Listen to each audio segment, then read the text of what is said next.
សប្តាហ៍នេះតម្លៃព្យាបាលជំងឺរលាកថ្លើមប្រភេទ C ថ្លៃជ្រុលហួសហេតុហួសសមត្ថភាពរបស់អ្នកជំងឺមួយភាគធំ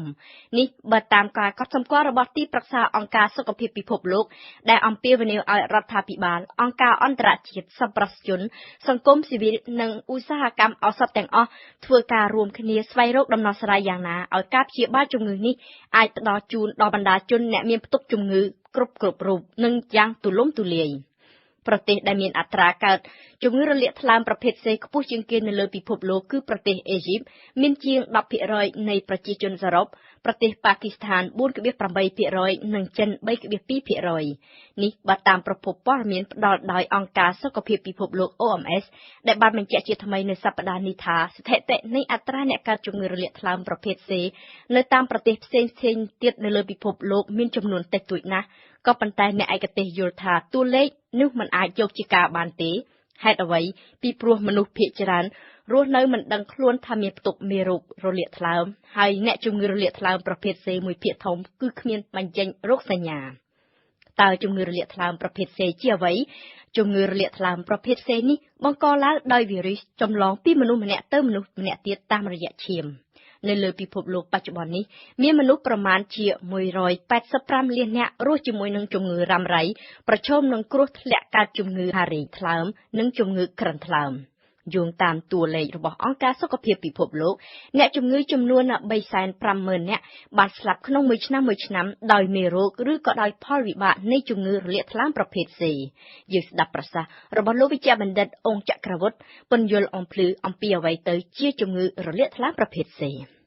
លោកវិជ្ជបណ្ឌិតអង្គចក្រវុឌ្ឍបានជំងឺប្រភេទ C គឺជំងឺរលាកថ្លើមម្យ៉ាងមួយទៀតបង្កដោយវីរុសបាទគឺ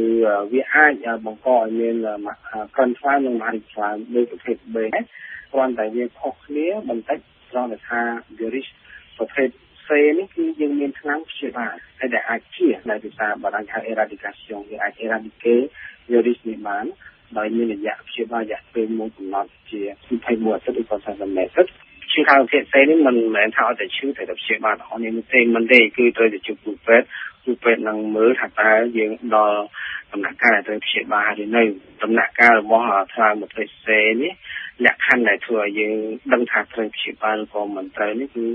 សំខាន់គឺតើតើនៅលើភាពរឹងរបស់សាច់ថ្លើមបាទសិនជាសាច់ថ្លើមវាចង់ដើមរឹង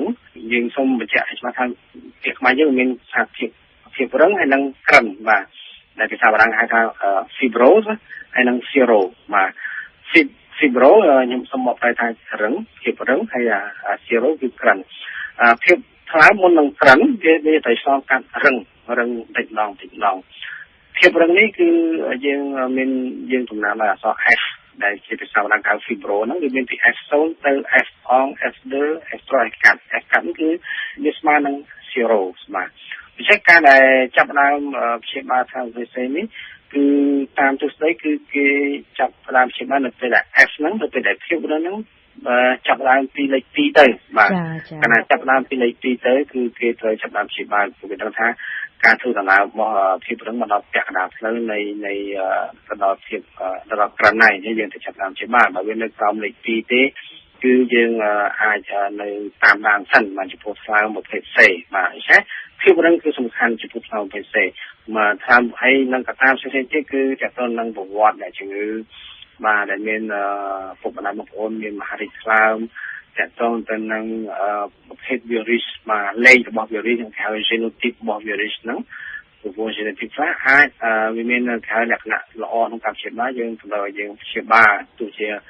ភាពរឹងហ្នឹងបើប៉ុន្មានក៏ដោយបាទកត្តាមួយវិញទៀតទាក់ទងទៅនឹងហើយទី4ទាក់ទងទៅនឹងថវិកាបាទជាការប្រណាថវិកាថាតើគាត់មានថវិកាគ្រប់គ្រាន់នឹងអាចទ្រទ្រង់ការព្យាបាលនេះដែរអត់ដែលអាចពីពេល24អាទិត្យឬក៏40អាទិត្យនេះការព្យាបាលមានតម្លៃខ្ពស់ថ្លៃរហូតដល់ទៅអ្នកជំងឺតិចតួចបំផុតហ៊ានចំណាយថវិកាព្យាបាលខ្លួននេះមិនរាប់អំពីរយៈពេលនិងផលវិបាកពេលកំពុងព្យាបាលដែលទាមទារឲ្យមានការតាំងចិត្តខ្លាំងបំផុតពីអ្នកជំងឺផងនោះទេនៅក្នុងរង្វង់សហភាពអឺរ៉ុបអង្គការសុខភាពពិភពលោកបានរាប់ឃើញថាមានអ្នកជំងឺប្រមាណតែពី2ទៅ3%ប៉ុណ្ណោះបានទទួលការព្យាបាលហើយប្រទេសបារាំងមានលក្ខណៈគ្រាន់បើជាងគេដោយមានប្រព័ន្ធធានារ៉ាប់រងសុខភាពល្អមានអ្នកជំងឺដល់ទៅ6%បានទទួលការព្យាបាលជំងឺនេះ ជំងឺរលាកថ្លើមប្រភេទ C គ្មានថ្នាំការពារថ្នាំវ៉ាក់សាំងចាក់បង្ការដោយប្រភេទ A ឬក៏ប្រភេទ B មែនក៏ប៉ុន្តែជាសំណាងល្អជំងឺប្រភេទនេះអាចព្យាបាលជាថ្នាំទំនើបចុងក្រោយអាចព្យាបាលបានជាសះស្បើយក្នុងកម្រិតខ្ពស់បំផុតពលគឺមានប្រសិទ្ធភាពឡើងដល់ 90% បើប្រៀបធៀបទៅនឹងថ្នាំជំនាន់មុនដែលមានប្រសិទ្ធភាពត្រឹមពី 50 ទៅ 60% តែប៉ុណ្ណោះក៏ប៉ុន្តែអ្វីដែលជាការរំខាននៅក្នុងការព្យាបាលនេះគឺតម្លៃដែលអង្គការសុខភាពពិភពលោកគិតថាថ្លៃជ្រុលហួសហេតុមិនមែនសម្រាប់តែបណ្ដាជនខ្មែរឬក៏បណ្ដាជននៅក្នុងប្រទេសក្រីក្រផ្សេងទៀតទេសូម្បីតែនៅក្នុងប្រទេសអ្នកមានក៏ថ្នាំព្យាបាលជំងឺរលាកថ្លើមប្រភេទ C នេះត្រូវបានគេចាត់ទុកនិងទទួលស្គាល់ថាគឺជាថ្នាំដែលថ្លៃស្ទើរខ្ពស់ជាងគេបំផុតបន្ទាប់ពីថ្នាំប្រឆាំងនឹងជំងឺមហារីកបើតាមប្រសាសន៍របស់លោកវិជ្ជបណ្ឌិត Jean-Michel Poloski នាយកមជ្ឈមណ្ឌលជាប្រយុទ្ធប្រឆាំងនឹងជំងឺរលាកនៅសាកលវិទ្យាល័យ Henri Mondor ប្រទេសបារាំងមានការអភិវឌ្ឍយ៉ាងលឿនគួរឲ្យកត់សម្គាល់នៅក្នុងការព្យាបាលជំងឺរលាកថ្លើមប្រភេទ C ដែលពីមុនគេត្រូវការចាក់ថ្នាំ Interferon រាប់អាទិត្យពី24ទៅ48អាទិត្យដោយត្រូវទៅចាក់ថ្នាំជារៀងរាល់សប្តាហ៍មានផលរំខានយ៉ាងធ្ងន់ធ្ងរស្ទើរទ្រាំមិនបានសូមស្ដាប់ប្រសាសន៍របស់លោកវិជ្ជបណ្ឌិតអង្គចក្រវុឌ្ឍជាថ្មីបញ្ជាក់អំពីតម្លៃនៃការព្យាបាលជំងឺរលាកថ្លើមប្រភេទ C ដោយចាក់ថ្នាំដែលមានអនុវត្តនៅក្នុងប្រទេសកម្ពុជាបាទថ្នាំហ្នឹងគឺវាថ្លៃបាទគ្រប់ទូទីតែម្ដងបាទមិនមែនថាថ្លៃនៅស្រុកយើងទេមិនទេគឺថ្លៃបាទនៅស្រុកបារាំងក៏វាមានតម្លៃថ្លៃដែរបាទចំពោះការព្យាបាលថ្លៃប្រភេទ C គឺបាទថ្លៃក្នុងមួយអាទិត្យហ្នឹងបាទអស់ចិត្តអស់ហើយជា$1000បាទមកឆ្នាំវាយើងគណទិញពីកន្លែងក្រុមហ៊ុនវាមកទិញគឺថាឆ្នាំហ្នឹងយើងមិនគិតថាត្រូវមួយឈាមនិងឆ្នាំបន្តបន្សំអីថែមទៀតផងបាទដូច្នេះវាមានតម្លៃថ្លៃនេះគឺដោយសារថ្លៃវាឆ្នាំនេះថ្លៃតែម្ដងបាទឆ្នាំនេះថ្លៃដល់ពីដើមតាំងពីគ្រប់ទីកន្លែងប៉ុន្តែពេលនេះជាមួយនឹងថ្នាំថ្មីគេលែងត្រូវការមកជុលយកមកចាក់ទៀតហើយគឺជាថ្នាំលេបសម្រាប់ប្រើរយៈពេល12អាទិត្យប៉ុណ្ណោះហើយមានប្រសិទ្ធភាពថ្នាំនេះដល់ទៅ 90% ជាការជឿនលឿនគួរឲ្យកោតសរសើរនិងគួរឲ្យកត់សម្គាល់ក៏ប៉ុន្តែការអភិវឌ្ឍនេះគឺអមទៅដោយតម្លៃកក់ពពកទៅតាមនោះដែរគេត្រូវចំណាយអស់ប្រមាណដល់ទៅជាង$80,000សម្រាប់ការព្យាបាលដោយប្រើថ្នាំលេបជំនាន់ក្រោយនេះតើថ្នាំនេះពិតជាថ្លៃជ្រុលឬតម្លៃដើមនៃថ្នាំនេះមានលក្ខណៈថ្លៃស្លាប់មិនធ្លាប់មានទៅហើយពលគឺប្រមាណពី68ទៅ$136ក្នុងមួយបន្ទះ